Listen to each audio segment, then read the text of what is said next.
આ વિડીયોમાં જે ઇન્ફોર્મેશન છે એ ઇન્ફોર્મેશન થી મારે તમને લોકોને કઈ ગેરમાર્ગે દોડવાના નથી, પણ તમારા માટે તમને કઈ તકલીફ ના પડે એના માટે गोलमाल है भाई, सब गोलमाल है। આ એક પંપે નહીં ભાઈ, બધા જ પંપે આ પ્રોબ્લેમ છે ભાઈ. ડીઝલ બોલે ડીઝલ ની ડિમાન્ડ આવી ભાઈ, તે ડીઝલ મળતું નથી. ગામડે બધા બઘડાટી કરી નાખી ભાઈ, ફૂલ શોર્ટેજ પડી ગઈ છે ભાઈ. તો હવે જો આવી રીતે લાઈનમાં ઉભું રહેવું પડે, જેમ સીએનજી માં ઉભું રહેવું પડે એમાં ડીઝલ પુરાવા માટે ઉભું રહેવું પડે. અને જો આપણે ભાઈ ટાંકી કરાવી દેવાની છે ફૂલ.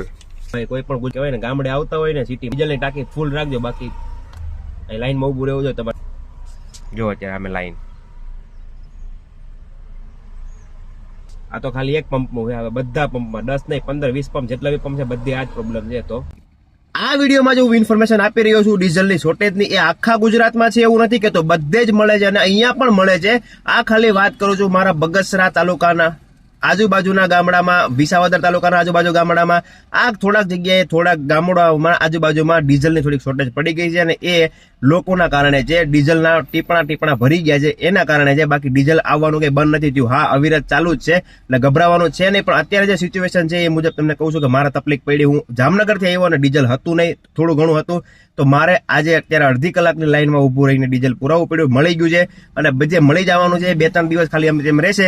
બાકી કોઈ ખોટું હું તમને ઇન્ફોર્મેશન આપતો નથી, બટ જો તમે ગુજરાતમાં કે આવતા હોય ગામડે તો તમે થોડુંક આ વિડીયો જોઈને આવો તો વાંધો નહીં, એટલે બનાવું છું. બાકી કાંઈ બીજો ટેન્શન લેવાની જરૂર નથી.